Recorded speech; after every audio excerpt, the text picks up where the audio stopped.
Look at the picture. See the skull. Visible Frankenstein controls. The Brain Thoughts broadcasting radio. The Frankenstein earphone radio. The latest new skull reforming to contain all Frankenstein controls. Today's episode of Frankenstein Control is brought to you by Francis Tamburine's Olympic Swimming Pool of Pudding. These don't even faze me anymore. Yes, the only swimming pool filled with gelatinous pudding. Now available in 4 flavors: chocolate, vanilla, pistachio, and rhino meat. But how do they get the rhino meat?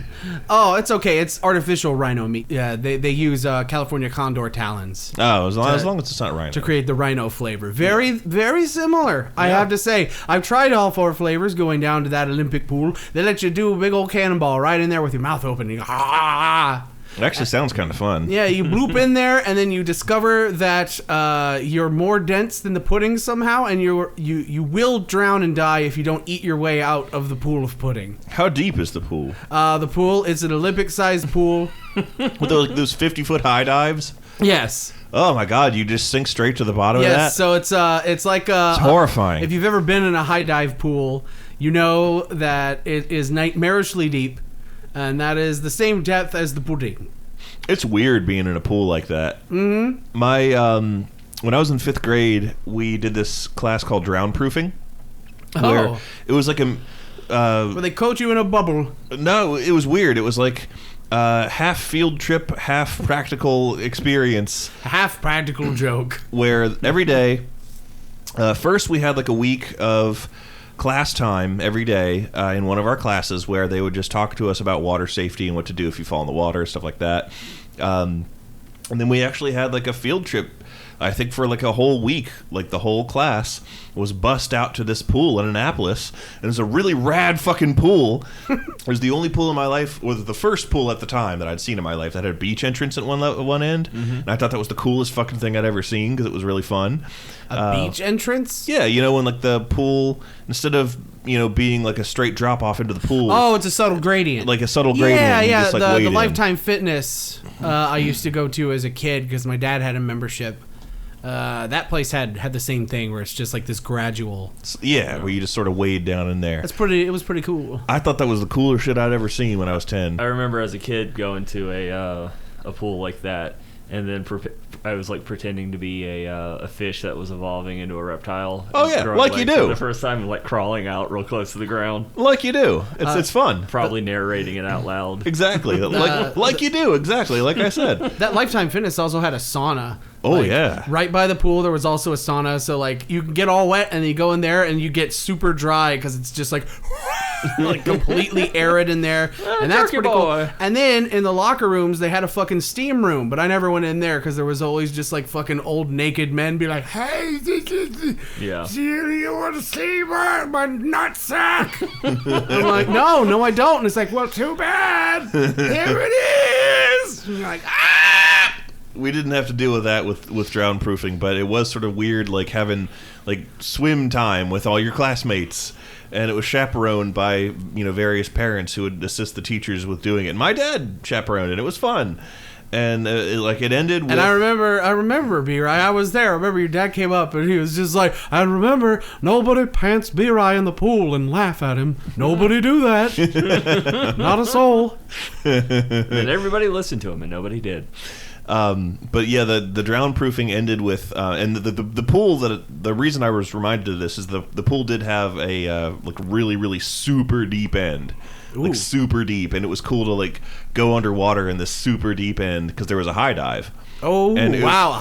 Okay, because like the deep ends I'm used to is like the municipal pool where it goes down to 12.5 feet. Yeah, the Dover Boys. Yes. But like I one time in my young childhood went to a pool that had a high dive, and it was like nightmare deep. Yeah, it was like, because that was the end that we eventually would swim in and tread water to like test that we were picking up on the the skills on there. The swimming lessons. And it was fun to like dunk your head under, because I was used to going to the pool all the time. My dad took me all the time, and there was deep ends there. That was just like what you were talking about. Yeah, your persona is an otter after all. It was cool. Like that'd be Lys's dad. He's fond of otters. Oh.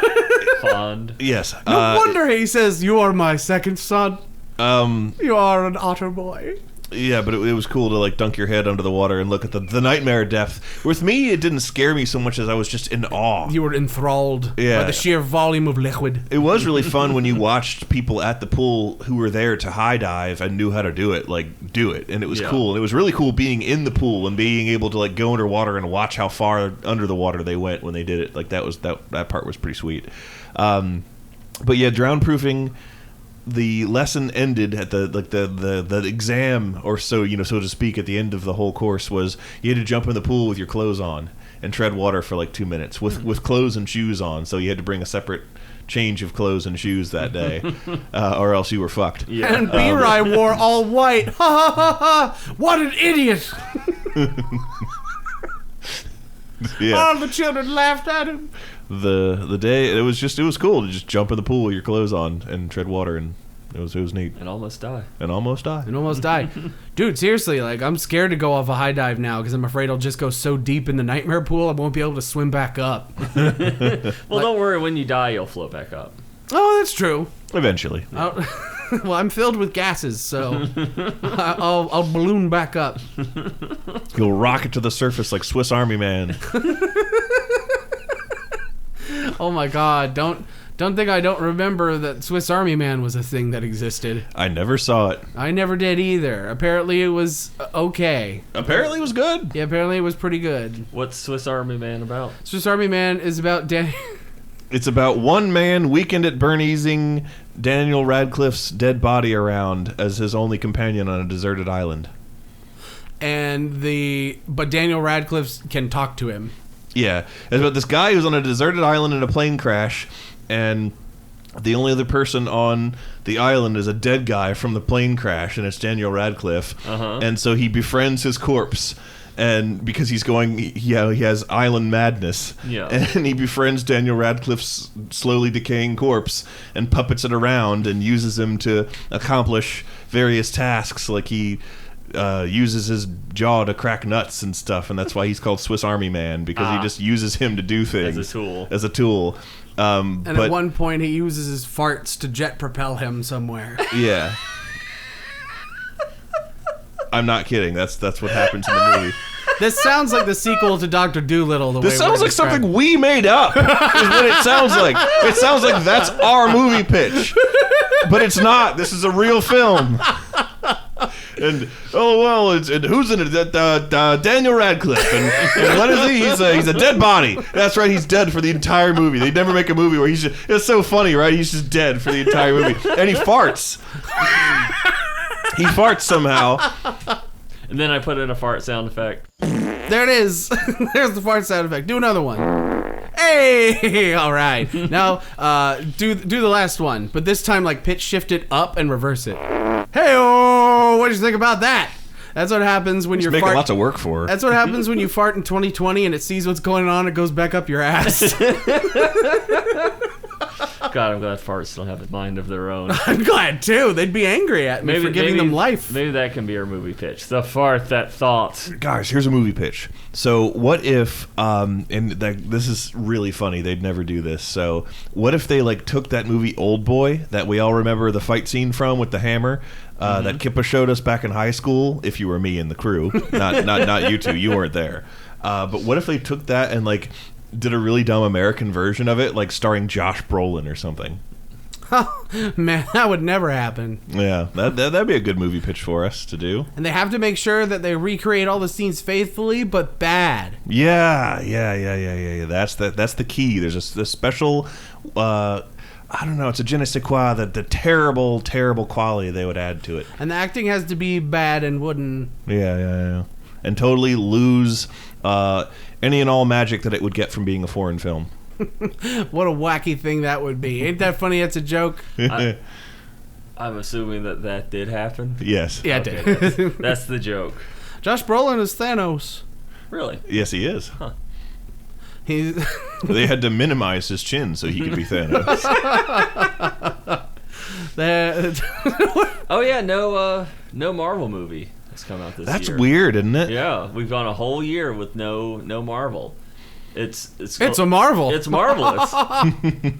Let's since we're aching for content here because all of our brains are dead, let's pitch the new Marvel movie. Oh yeah. Okay. Ladies and gentlemen, it's time to finally reboot the Fantastic Four for the fourth time. Oh, the Fantastic boy. Fourth. We're calling it the Fantastic Fourth, and Can't get it right. It needs to be an origin movie because every time you reboot a franchise, it needs to have an origin all over again. That's true. That's and true. be tedious and make everybody bored. Yeah. So we now, but you know what? They're very good at that with we're those in Fantastic the Four. we're in the fucking 21st century, and anything we come up with will be better than what the previous film, Fan Four Stick, as it's known in the community. Anything we come up with will be better than that. So let's do our best to make this new Fantastic Fourth the best of the boots. I don't know enough about the Fantastic Four. All you need to know is that smart man Richard Reed's, his wife, Reed Richards. What'd I say? Richard Reeds. Richard Reeds. His name is Reed Richards. Throughout the movie we can't get it right, so it's both. Both are correct in our continuity. Sounds good to me. So Richard Reed's, he and his wife and her brother and I don't know their friend. Yeah. Some guy. And it's like their rival. It's Reed's who was friend. also their friend. Yeah, Reed's friend was like Ben. we're gonna Gary Oak. We're gonna do a space mission in space, and then things go wrong, and because this was made in the 50s, 40s, that gives them superpowers. Yeah, instead of just killing them from lymphoma. Why were all four of them coincidentally, All five of them, coincidentally qualified to be astronauts? Because it's really hard to do that. Because back then everyone was qualified for that. That's true. They had very low standards in the 50s. You know how drunk everyone was in the 60s? That's true. You didn't see Mad Men? You know how many martinis those guys had at lunch? They didn't give a shit if you could fly a fighter plane or whatnot. You could stand on two legs. You could get shot into space. Why do you think he was called Chuck Yeager? He was throwing back Jaeger bombs before he fucking went in the big old missile and broke the sound barriers. He got in the plane. He was trying to take a nap in that plane and started it by accident. And he wasn't wearing a seatbelt, and he drank from the hose. Bottom text.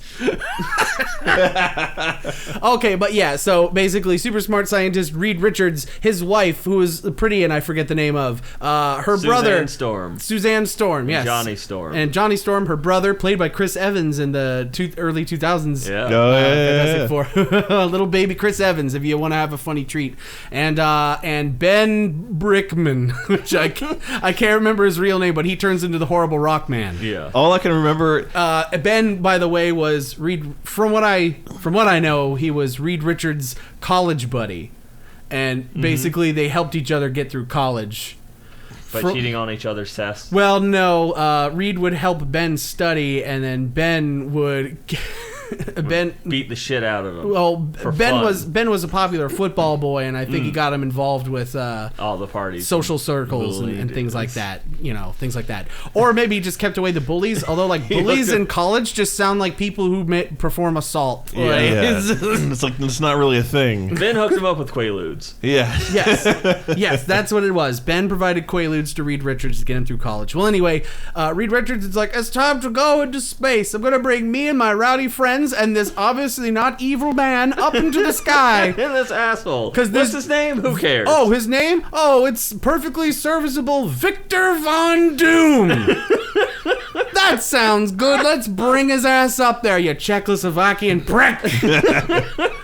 Or whatever. He's from his own. It's a made-up country. Yeah. I think Unterland. it's. Wait, no. I think he's from Latvia.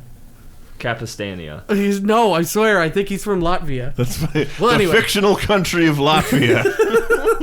Literally, all I can think of is the Venture Brothers parody characters of all of these people. Oh yeah, that's all I can think of. Yeah. Like the rock man that he's like a human callus. Yeah, and the stretchy man that was voiced by Stephen Colbert, and just the Brock's, quit wiggling around, you jackass. But yeah, and Reed Richards is like, me and my rowdy friends are going up into space, and they get blasted by space rays, and they end up with superpowers, and then something weird happens to Doom, like his face gets all fucked up, and he blames Reed for it. Yeah. Because he doesn't get superpowers, he just gets super ugly. So Wait, really? I think so. I don't think Doctor Doom has superpowers. Is it all his suit?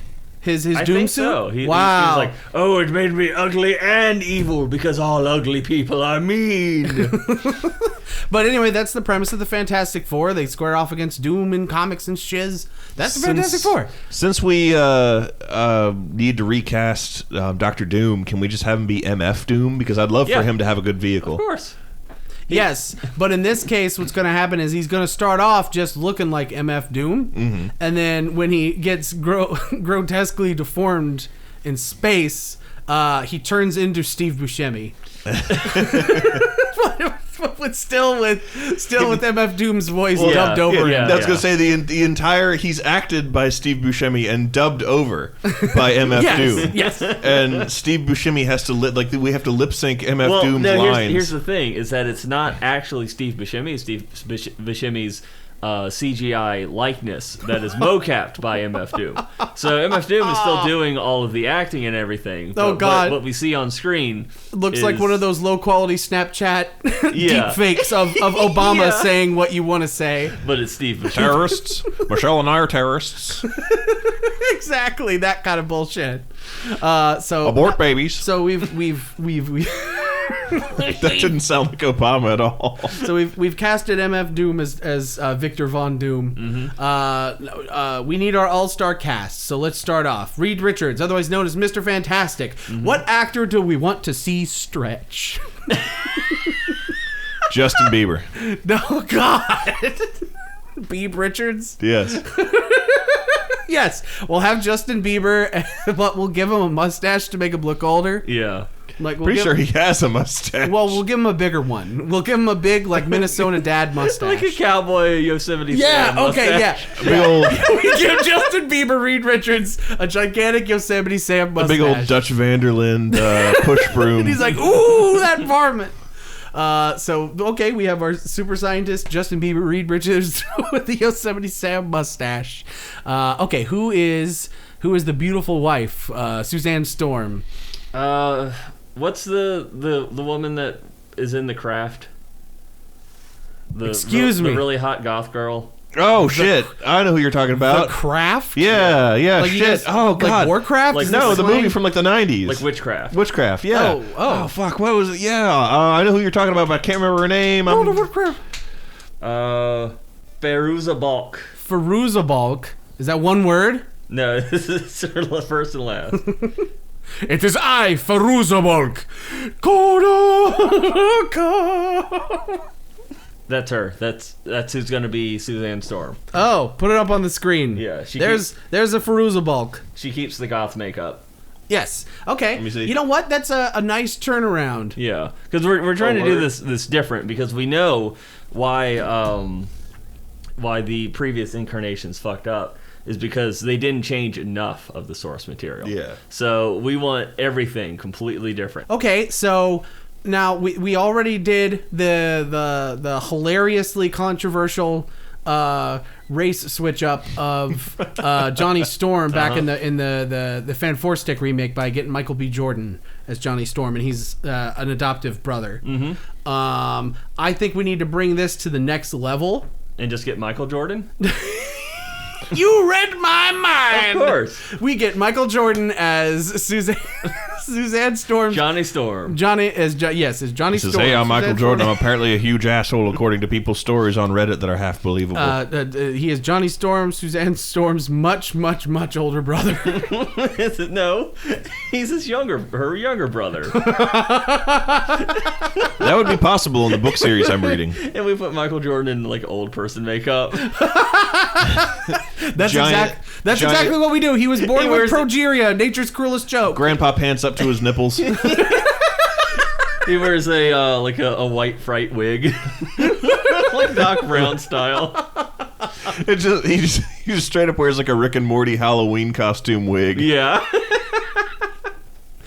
And He even has like the lab coat. I have the perfect idea for the thing. We're going for a little bit of a video game tie-in with Nintendo. oh, are we? Okay. Yeah.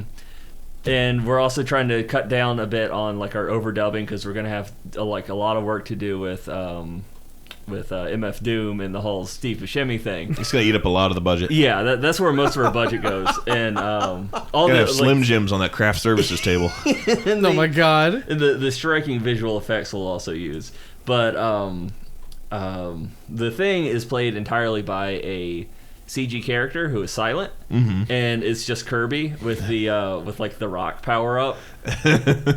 So cute little rock boy. Yeah, so he's just a little rock boy. Okay. Okay, this is in stark contrast already to the source material, where like the big thing with the thing is that he's like, I'm hideous, look at me, I'm a fucking freak. He still says that. I'm a monster, and instead it's like, hi. I mean, if you and the subtitles say, I'm a monster. Yeah, I'm a monster, Reed. If you saw Kirby in real life, you'd be horrified. Yeah, especially because he could eat people. Oh, that is true. Yeah, just him alone, it'd be like, oh, there's like a puff creature. Look at that. But if you saw what he actually does in his games, then yeah, he's a ravenous, world-eating leviathan. Yeah. He's horrifying. You are terrified to see him coming towards you resembling someone you love. But this Kirby doesn't use his copy power because he only has the rock power. It's permanent stone power. So he's like kind of grayish, and he's got a weird hat on. Because everyone knows the Thing wore a weird hat. Yeah, that's his trademark. His weird hat. So we follow the adventure of these four. We'll do kind of like a Watchmen beginning, where it's showing like the lives of our four main characters before the event. And a gritty Smashing Pumpkins song plays. Yeah.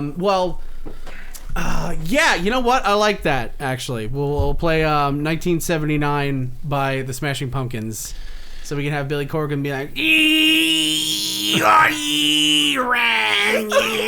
I love that song, by the way. Gonna go on Alex Jones. No, I should talk about chemtrails. Wait, does he do that? Yes, he does. Oh my God, Billy, what are you doing? Billy Corgan is now Billy Corrugated. Actually, Billy Corgan is what MF Doom will turn into. We're omitting this. It's not Steve Buscemi anymore. Now it's Billy Corgan. Whenever you show no makeup, just Billy Corgan. Whenever you show Billy Corgan, it's just straight up the vampire from Salem's Lot.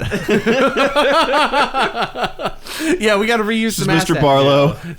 Well, since we ran out of budget pretty quickly, it actually swaps between being Billy Corgan and Steve Buscemi. Whoever's available that day. Yeah, and will work for scale. Yeah.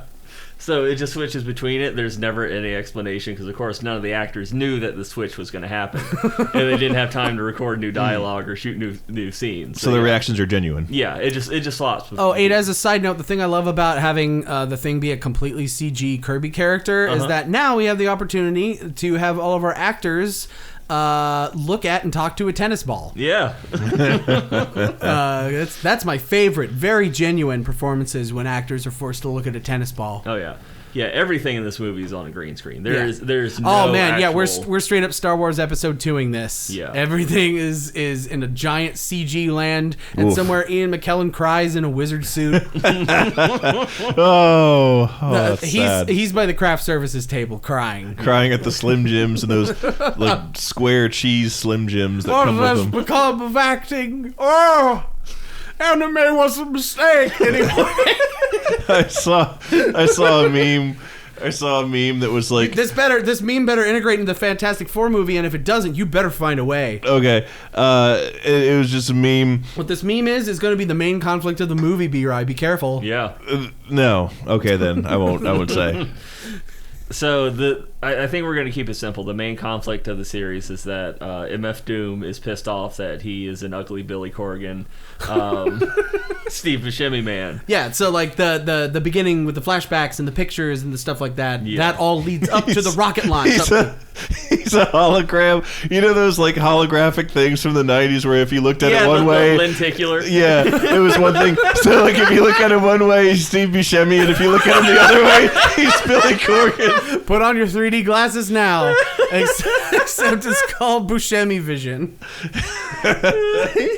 Is presented on a lenticular bookmark situation. Yo, dude, look at my Animorphs bookmark. So, like, the people that are sitting on the right are going to see Billy Corgan, and then the people on the left are going to see Steve Buscemi, but everything else is like, stays consistent. There's a fierce arguments in the theater, in the fan community as to whether he was played by Steve Buscemi or Billy Corgan. Okay, wait, first off, we do need to cast Ben in his very brief role before he becomes Kirby. Oh, yeah. I would say Dave Bautista. Sure. Yeah, Dave Bautista is every meathead ever. Back to our plot. Yeah, so they go up to space with Dave Bautista, Justin Bieber with the Yosemite Sam, Veruza Balk, Michael Jordan, and MF Doom. They all go flying up in the rocket to do Reed Richards and MF Doom's project in space. Now, why did they go up to space? What was the research that Dr. Doom and Dr. Richards were performing up there that they would need to be in space to perform? They were trying to get the calculation that would perfect a blowjob. like a blowjob is a mathematical constant that can be and changed. there's so many variables they needed to test it. They needed in to a test it vacuum without gravity. So yeah, my joke. Everyone's sucking each other's dicks basically for science. Sure. Dick sucking science. First X-rated superhero movie to get a theatrical release. So anyway, they're up there blowing each other. And then the actors in the sex scenes are just like very, very obviously stunt double, porn people that they brought on set to do it. It's not actually the. We use CG to fix it. We fix it in post. Yeah. We fix a lot of things in post, and a lot of things we don't fix because we run out of money real quick. So they're in space and they're floating around blowing each other. Something needs to go wrong. Somebody, I vote that space waves in the heat of the moment. Now, see, they took. Dr. Doom invented a force shield that prevents against space rays from coming in. But at one point, Reed Richards gets up and he's like, boy, oh boy, I'm blowing dust. I need to rehydrate. And he gets up and his dick hits the switch. Yeah. It hits the don't press this button. His dick hits a bunch of keys and he drags it across all these keys. As roughly as he stops on the key that does the bad thing, and it's protected by glass. And the dick slaps away the glass thing. Oh no, it comes out and breaks through and presses the big red button. And then it's like the break glass in case of fire type shit. And his dick just smashes right through it. And fucking Dr. Doom's just like, Reed Richards, you fucking doomed us all. And that just when that happens, the cosmic rays go blast through the fucking space station and mutates them all into their horrible, fantastic powers. Reed Richards, his dick is super stretchy now, along with the rest of them. Only his dick. Oh yeah, actually, that's the twist. The only thing we have to CG animate stretching on Justin Bieber is his cock. He doesn't have a special outfit that allows it to come out. It has to sneak down his pant leg, come out from the cuff, and then and string at villains and horrify them. Suzanne, quick, use my foreskin as a glider. He uses it as a lasso and shit. Susan, he uses it like a video game grappling hook to swing across expanses. Susan Storm can still turn invisible, but everything except her eyes and her teeth, so she looks like a video game glitch. That's horrifying. And then we already discussed the Thing. He turns into cute little Kirby rock boy, but he permanently, but he still thinks he's a fucking monster. And the Human Torch, we don't want to steal from Venture Brothers, where catching on fire hurts him. But I still want to see Michael Jordan on fire. Let's just keep it straight then. He just can set on fire just like the Human Torch. What if he's on fire? It doesn't hurt him, but he's on fire all the time. Yeah, he can't turn it off. He can't turn it off. He's just sitting there trying to read the paper, and and in fact, that's when they get back to Earth and they're trying to adjust exasperately. Trying to adjust to their new lives, and it cuts to Michael Jordan sitting in his chair in flames, and he just goes, reaches for a newspaper, reaches for another newspaper, reaches for another newspaper. They don't burst into flames until he has it open, he grabs it just fine and brings it over to his face. It's only when he tries to read it. Only when he tries to read it. They get same thing with his car. He gets in his car, it's fine. He closes the doors. When he turns the ignition, then it just goes turns into a fireball. Now, So they get back to Earth, and obviously they all have superpowers now, and they're getting used to their new superpowered lives. Meanwhile, Dr. Doom, he ran off to his secret lair, angered. He wants revenge for what happened to him, for the horrible transformation into Billy Corgan.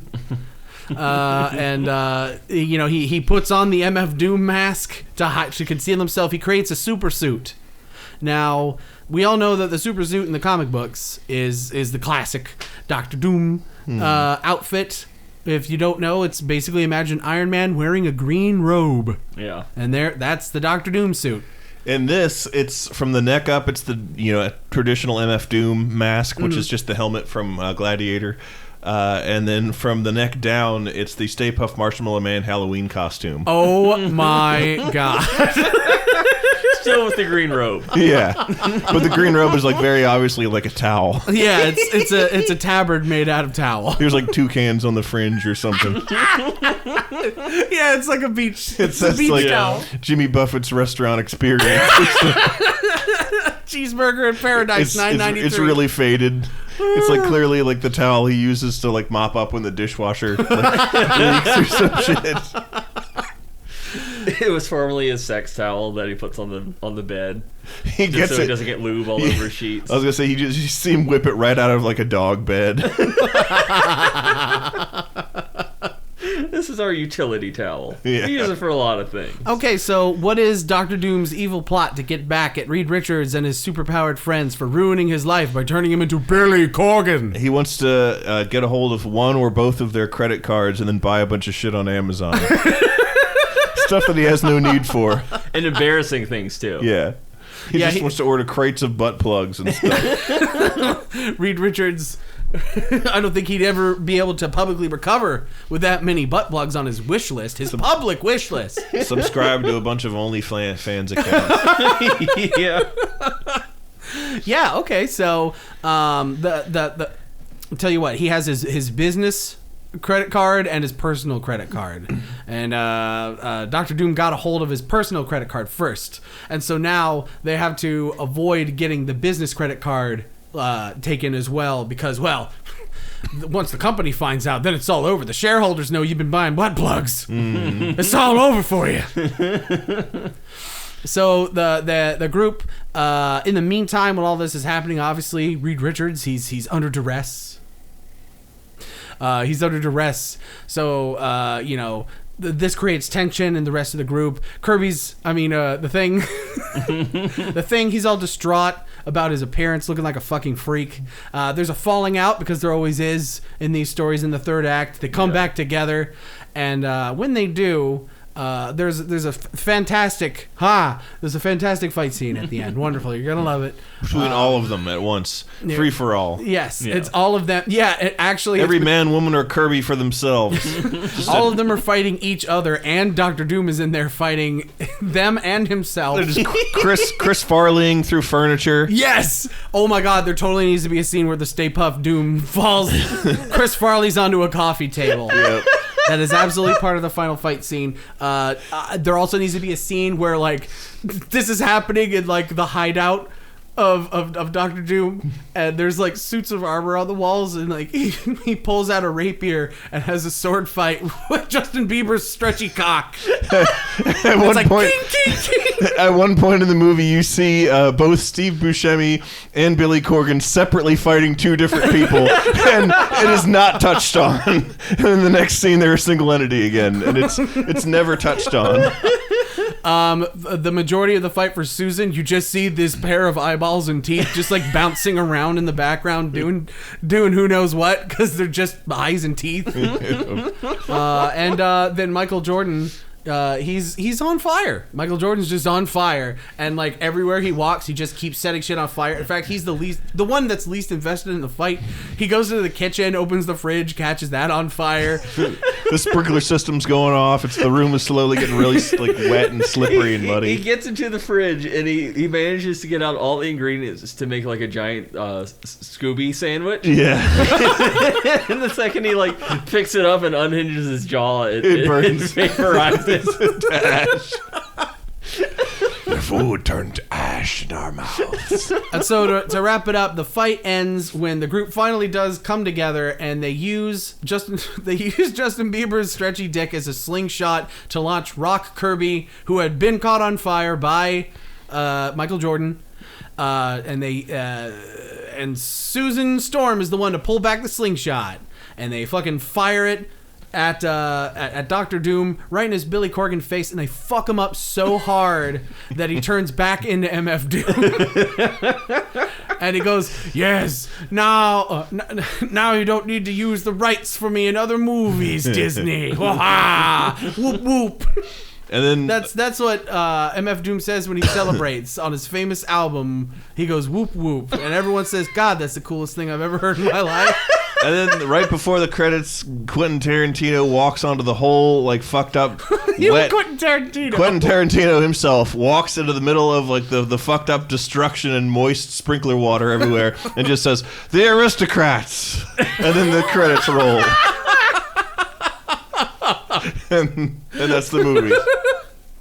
I think we got something going. I'm gonna talk with Disney Fox right now. Yeah, we're gonna talk with Fox, Disney, Marvel, Fox Marvel, whichever one has it right now. Marvel versus Capcom. Yes. They're never gonna make another one of those again. Good night, everybody. Now even you know I am a menace. I hand you the secrets to save the entire human race and the entire universe.